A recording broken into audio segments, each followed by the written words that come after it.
सबसे पहले करनी होंगी यूएस में लैंड करते ही। ये मैंने खुद सिचुएशन फेस की और मैंने देखा है कि लोगों के मन में बहुत सारी क्यूरियोसिटी होती है कि guys welcome back again to NC couple TV. Hope आप सब लोग अच्छे से होंगे। मैं भी एकदम मस्त बिंदास हमेशा की तरह। आज का वीडियो शुरू करने से पहले मैं आपको बताने वाली हूँ कि ये वीडियो भी होने वाला है बहुत इंटरेस्टिंग और इन्फॉर्मेटिव यूएस से रिलेटेड। और प्लीज अगर आप चैनल पे नए हैं तो प्लीज चैनल को लाइक करें, शेयर करें, सब्सक्राइब करें, जिससे कि आप आगे आने वाले वीडियोस को मिस ना करें। तो जल्दी से शुरू करते हैं इस वीडियो को। ये मैंने खुद सिचुएशन फेस की और मैंने देखा है कि लोगों के मन में बहुत सारी क्यूरियोसिटी होती है कि जब जो कोई फर्स्ट टाइम यूएस आ रहा होता है, एज अ स्टूडेंट आ रहा होता है, as a IT software engineer आ रहा होता है और एज अ किसी भी वे में वो आ रहा होता है, तो उसे पता नहीं होता कि सबसे पहले आते क्या करना है। बिकॉज बिल्कुल नया देश, आप एकदम अकेले, आपको कुछ भी आइडिया नहीं कि कैसे क्या चीजें करनी है। तो आज मैं कुछ टॉप 6 to 7 थिंग्स के बारे में बात करूंगी जो आपको सबसे पहले करनी होंगी यूएस में लैंड करते ही। जी हाँ, तो जैसे आप इंडिया से ट्रैवल किए और आप यूएस आ गए। अब यूएस में आते ही, क्योंकि आपका उस टाइम पे आपका फोन नेटवर्क वगैरह कुछ भी काम नहीं करेगा, क्योंकि वो तो आपका इंडिया का सिम होगा जो भी आप यूज करें, Jio, Airtel, Vodafone, whatever it is. But अब आप जब यहाँ लैंड कर गए तो आपका सिम काम नहीं करेगा। लेकिन एक बेस्ट फैसिलिटी है जो आजकल एयरपोर्ट में सब जगह पे है कि अगर आप एयरपोर्ट के अंदर ही हैं तो आप वहाँ के उनके वाईफाई नेटवर्क से कनेक्ट कर सकते हैं। और उस वाईफाई नेटवर्क से कनेक्ट करने के बाद आप किसी से भी कॉन्टैक्ट कर सकते हैं थ्रू व्हाट्सएप। अगर आपके कोई रिलेटिव्स हैं जो, या फिर कोई फ्रेंड्स है जो आपको यूएस में लेने आने वाले हैं एयरपोर्ट पे, लेकिन इन केस अगर आपके पास आपके कोई रिलेटिव्स, कोई फ्रेंड नहीं, आप अपनी फैमिली से पहले मेंबर है जो यूएस ट्रैवल कर रहे हैं, जैसे कि मैंने किया था, तो सबसे पहले आपको क्या करना है कि आप आराम से अपना पूरा चेकआउट हुई अपने एयरपोर्ट से। उसके बाद आप जाएंगे एयरपोर्ट से बाहर। वहां पे एयरपोर्ट के बाद मेंशन रहता है कि कहाँ पे टैक्सी मिलेंगी, कहाँ पे बसेस चल रही है। तो अगर आपको ज्यादा कुछ फर्स्ट डे एडवेंचर नहीं करना, आप सेफ साइड के लिए टैक्सी बुक कर सकते हैं, क्योंकि उबर आपका काम नहीं करेगा इनिशियली, बिकॉज आपके पास कोई भी ऑनलाइन पेमेंट नहीं होगा, आपका बाहर नेटवर्क नहीं चल रहा होगा। तो जो प्राइवेट टैक्सीज रहते हैं आप उनके थ्रू अपने डेस्टिनेशन तक जा सकते हैं। नेक्स्ट डे आपको सबसे पहला टास्क क्या करना है, या फिर उसी सेम डे आपको सबसे पहली चीज क्या लेनी है, वो होता है यहाँ पे यूएस का सिम कार्ड। जी हाँ, सबसे पहले आपको अपने फोन में लेना होगा यूएस का सिम कार्ड, जो आप डाल के एक्टिवेट कर लें, जिससे कि एटलीस्ट आप लोकल में रहने वाले लोगों से बात कर सकते हैं। फैसिलिटी बढ़ जाएगी कि आपको किससे क्या बात करनी है, क्या एटलीस्ट आपके पास नेटवर्क तो रहेगा कि आप कहीं से भी किसी से कोऑर्डिनेट कर सकते हैं। तो यूएस में बहुत सारे सर्विस प्रोवाइडर्स हैं, जैसे हमारे इंडिया की तरह। तो यहाँ पे टी मोबाइल, AT&T ऐसे सर्विस प्रोवाइडर्स हैं, तो उनसे आप वहाँ का सिम कार्ड ले सकते हैं। तो सिम कार्ड लेने के लिए यहाँ पे इनके जगह जगह स्टोर्स हैं, आप वहां पे जा सकते हैं, नहीं तो आप ऑनलाइन भी अप्लाई कर सकते हैं। और अगर आप वहाँ सिम कार्ड के लिए विजिट कर रहे हैं तो वहाँ पे आप प्लान भी देख सकते हैं। मिनिमम जैसे टी मोबाइल का $15 का प्लान होता है कि जो आप ले लेंगे। नहीं तो अगर आप ग्रुप ऑफ फ्रेंड्स हैं, अगर ऐसा स्टूडेंट आए हैं, तो उनके बहुत सारे ग्रुप प्लान भी होते हैं। सेकंड चीज आपको करनी है सिम लेने के बाद अपना बैंक अकाउंट खुलवाना है। बैंक अकाउंट क्यों खुलवाना है? अगर आप एज अ स्टूडेंट आए, स्टूडेंट्स के लिए मैं क्यों बोल रही हूँ, क्योंकि उनको फीस डिपॉजिट करनी रहती है, या फिर वो कुछ ऑन कैंपस जॉब्स कर रहे होते हैं, या एज अ आईटी एम्प्लॉय आए, कोई भी काम करने के लिए आए, तो आपको मिलेगी यहाँ पे सैलरी। और अगर आप एज अ सैलरीड पर्सन आए, एज अ आईटी जॉब करें, जैसे कि मैं आई हूँ, तो मुझे सैलरी आएगी अगर मेरा यहाँ बैंक अकाउंट होगा। तो बैंक अकाउंट खुलवाने के लिए यहाँ पे बहुत सारे बैंक्स हैं, जैसे कि बैंक ऑफ अमेरिका,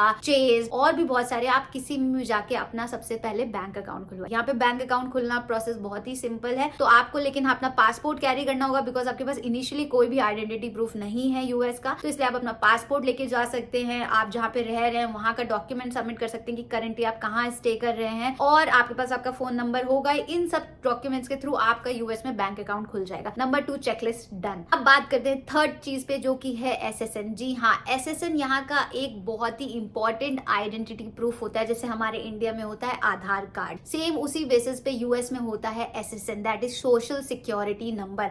तो अगर आप इंडिया में कोई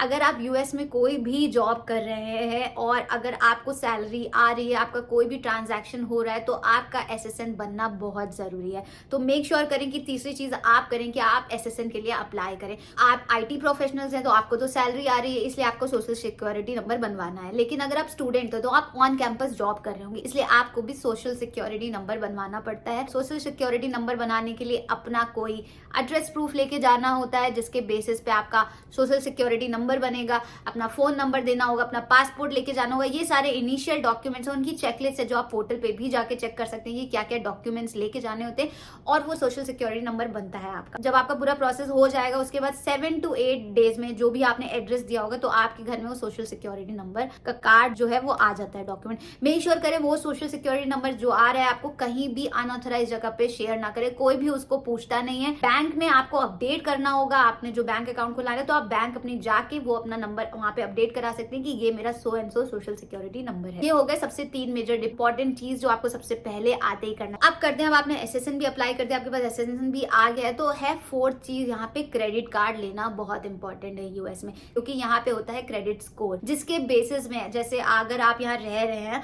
लॉन्ग टर्म के लिए या शॉर्ट टर्म के लिए, अगर आप कुछ भी घर ले रहे हैं या कार ले रहे हैं, तो जो आपको लोन मिलेगा वो आपके क्रेडिट हिस्ट्री को देख के मिलेगा, जो आपका क्रेडिट स्कोर होगा उसको देख के मिलेगा। तो वो बिल्ड होता है जब आप क्रेडिट कार्ड लेंगे। तो यहाँ पे लोगों के पास आप देखेंगे सिर्फ एक नहीं, मल्टीपल क्रेडिट कार्ड्स होते हैं। वो सारी शॉपिंग भी जो करते हैं वो थ्रू अ क्रेडिट कार्ड करते हैं, उसके बाद उसका बिल पे करते हैं। स्टूडेंट्स के लिए जैसे कि है डिस्कवर, वो क्रेडिट कार्ड प्रोवाइड करते हैं। चेज बैंक है, वो क्रेडिट कार्ड प्रोवाइड करती है, नहीं तो बैंक ऑफ अमेरिका, वहां से भी आप क्रेडिट कार्ड ले सकते हैं। तो क्रेडिट कार्ड लेना भी सबसे इंपॉर्टेंट है। ये एकदम इनिशियल नहीं करना है, लेकिन आप within a week 10 days आपको क्रेडिट कार्ड के लिए अप्लाई कर देना चाहिए, जिससे कि आपकी क्रेडिट हिस्ट्री बिल्ड होना शुरू हो जाए। क्योंकि मैंने देखा है लोगों को इनिशियली पता ही नहीं होता है, वो अपना बैंक अकाउंट खुला लेते हैं और हम वही माइंडसेट से आते हैं कि क्रेडिट कार्ड ले लेंगे, क्यों ज्यादा खर्चे बढ़ाने, हम एक्स्ट्रा खर्चे कर देंगे। नहीं, बट यूएस में अगर आप आए हैं और आप अर्निंग हैं तो आप मेक श्योर करें कि आप अपना क्रेडिट कार्ड इनिशियल स्टेज में ही अप्लाई कर दें, जिससे कि आपकी क्रेडिट हिस्ट्री बनना शुरू हो जाए। 5th इंपॉर्टेंट चीज है जो है एड्रेस प्रूफ। अगर आपके फ्रेंड्स रहते हैं, आपके रिलेटिव्स रहते हैं, तो आपके लिए बहुत ही ईजी होगा, तो आप उनका डॉक्यूमेंट यूज कर सकते हैं एज अ एड्रेस प्रूफ कि मैं यहाँ रह रहा हूँ, लेकिन उनके डॉक्यूमेंट कहीं ना कहीं आपका नाम होना चाहिए। तो उसके लिए आपको क्या करना होगा, जैसे कि अगर आप ग्रुप ऑफ फ्रेंड्स है, एक साथ रह रहे हैं, जिस अपार्टमेंट में रह रहे हैं उसकी लीज होती है। Lease is like a rental agreement, वो आपसे साइन कराते हैं कि आप इतने महीने तक हमारे साथ रहेंगे। उसमें अपना नाम एज अ सब लीज ऐड करवा ले कि इस बंदे के साथ या इस बंदे के साथ मैं भी रह रही हूँ या मैं भी रह रहा हूँ। आपका जो ऑफिशियल लीज डॉक्यूमेंट है उसमें आपका नाम एडेड है, तो आपके पास वो प्रॉपर एड्रेस प्रूफ की तरह काम करेगा। अगर वो नहीं पॉसिबल हो पा रहा है, तो जैसे कि अगर आप रह रहे हैं तो वहां का जो इलेक्ट्रिसिटी, गैस, वाटर, इंटरनेट, इनमें से कोई भी बिल अगर आपके नाम पे आ रहा है उस जगह पे जहाँ पे आप रह रहे हैं, वो भी आपका एज अ एड्रेस प्रूफ काम करता है। और 6th मेजर इंपॉर्टेंट पॉइंट है जो आता है यहाँ पे ड्राइवर लाइसेंस या स्टेट आईडी। अगर आप एज अ स्टूडेंट हैं, ठीक है, या फिर आप ऐसा एम्प्लॉय हैं या आप किसी की स्पाउस हैं, आपको ड्राइविंग नहीं आती इनिशियल स्टेज में और आपको ट्रैवल करना है, फ्रीक्वेंटली आप ट्रैवल कर रहे हैं, आप एक सिटी जा रहे हैं, दूसरी सिटी जा रहे हैं, कहीं पे भी जा रहे हैं, तो आप हमेशा एज अ आइडेंटिटी प्रूफ आप अपना पासपोर्ट तो कैरी नहीं कर सकते, बिकॉज वो सही भी नहीं है, सेफ भी नहीं है। तो इसके लिए हर स्टेट में जहाँ पे आप रह रहे हैं वहाँ की एक स्टेट आईडी बनती है। जैसे कि मेरे लिए बनी है यहाँ पे टेक्सास स्टेट आईडी। तो अगर मुझे टेक्सास से किसी और स्टेट में भी जाना है, मेरे पास हमेशा स्टेट आईडी होनी चाहिए एज अ प्रूफ कि हाँ मैं यहाँ की बंदी हूँ, यहाँ रहती हूँ। अगर आप सबसे पहले आते ही ड्राइविंग सीख रहे हैं तो आप ड्राइविंग लाइसेंस के लिए भी अप्लाई कर सकते हैं, यूएस का ड्राइविंग लाइसेंस ले सकते हैं। वो सबसे इंपॉर्टेंट इसलिए कि आपको बिना यूएस में कार के, गाड़ी के तो काम चलेगा नहीं। आप कहीं भी जा रहे हैं, अगर आप हमेशा उबर या फिर कुछ भी लेंगे वो बहुत ज्यादा कॉस्टली आएगा। अगर आपको ड्राइविंग आती है तो आप सबसे पहले ड्राइविंग लाइसेंस के लिए अप्लाई कर दीजिए, वो भी एज अ आईडी प्रूफ काम करता है। लेकिन इन केस अगर आपका कोई प्लान नहीं है कार लेने का या ड्राइविंग करने का या कुछ भी, तो आप स्टेट आईडी के लिए अप्लाई कर दीजिए। टेक्सास का ऐसा रूल है कि आपको उस एड्रेस पे 60 डेज तक रहना होगा, तभी उसके बाद वो टेक्सास आईडी इशू करेंगे। मे बी हर स्टेट का अपना अलग होगा। मेक श्योर करें कि आप स्टेट की वेबसाइट पे जाके चेक कर लेंगे कब क्या रूल्स हैं उनके, कब वो स्टेट आईडी इशू करते हैं, उस बेसिस में आप वहां से स्टेट आईडी इशू करवा सकते हैं। स्टेट आईडी इशू करने के लिए भी वो आपसे आपका एसएसएन मांगेंगे जो आपने ऑलरेडी ले लिया, आपका फोन नंबर जो आपने इनिशियली आते ही ले लिया, एड्रेस प्रूफ भी आपका हो ही गया है। तो ये सारे डॉक्यूमेंट्स लगेंगे जिसके बेसिस में आपको स्टेट आईडी या ड्राइविंग लाइसेंस मिल जाएगा। और बात करूंगी लास्ट पॉइंट की, जो कि होना चाहिए था एक्चुअल में मेरा सबसे फर्स्ट पॉइंट, लेकिन मैं फिर भी लास्ट में इसकी बात कर रही हूँ कि अगर आप यूएस आ गए हैं और आप एकदम नए हैं, आप कोई जान पहचान का नहीं है, यहाँ पे कोई भी नहीं है, आप अपनी फैमिली से फर्स्ट बंदे हैं जो ट्रैवल किए, और आप अगर जॉब करने आए या फिर आप किसी यूनिवर्सिटी में एडमिशन लेने आए, अगर आपने ऑलरेडी किसी सीनियर से अपने ऑफिस में कलीग से बात कर रखी है, उनके थ्रू अगर आप कहीं पे भी रहने जा रहे हैं, अपार्टमेंट ले रहे हैं, तब तो ठीक है। नहीं तो अगर आप श्योर नहीं है तो इनिशियली आने के बाद आप 1 हफ्ते का होटल स्टे या एयरबीएनबी स्टे लीजिए। बिकॉज वो इंपॉर्टेंट क्यों होता है, क्योंकि हम सब कुछ ऑनलाइन देख रहे होते हैं, हम देख रहे होते हैं ये चीज यहाँ पे, यहाँ ये नियर बाई है, तो हम यहाँ पे इसको एग्रीमेंट साइन कर देते हैं। और यूएस का कल्चर ऐसा है, अगर आपने एक बार लीज एग्रीमेंट साइन कर दिया जो कि 11 महीने 12 महीने कितने का भी है,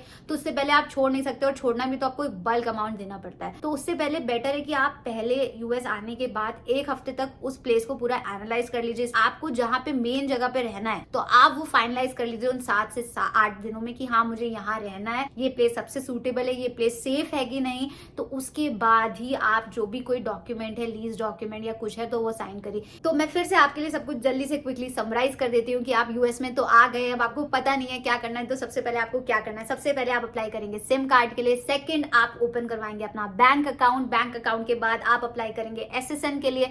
एसएसएन आएगा आपका 7 to 8 डेज में। उसके बाद आप ले सकते हैं क्रेडिट कार्ड। क्रेडिट कार्ड भी आपके होम एड्रेस पे डिलीवर होगा। तो जब क्रेडिट कार्ड आ जाए तो उससे आपको जो भी शॉपिंग करनी है, जो भी करना है, परचेजिंग, आप उसके थ्रू कर सकते हैं और उसका जो मंथली बिल आएगा आप उसके अपने अकाउंट के थ्रू पे कर सकते हैं। उसके बाद आपको अपना एक परमानेंट एड्रेस प्रूफ डॉक्यूमेंट भी रेडी करा लेना है। एड्रेस प्रूफ डॉक्यूमेंट मींस आपके पास जहां पे भी आप रह रहे हैं, तो वो आपका लीजिंग डॉक्यूमेंट हो सकता है, वहां का इलेक्ट्रिसिटी बिल हो सकता है, वहां का वाटर बिल, इंटरनेट बिल, कुछ भी as a address proof consider हो सकता है।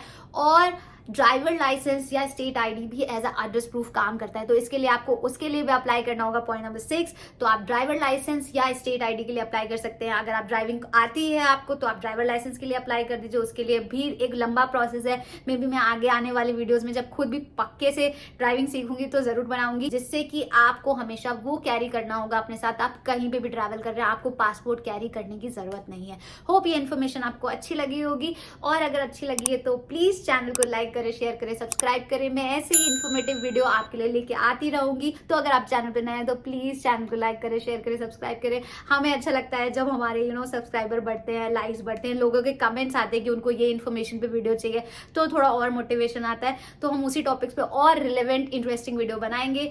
एंड तब तक के लिए थैंक यू सो मच। मिलते हैं नेक्स्ट व्लॉग में। बाय।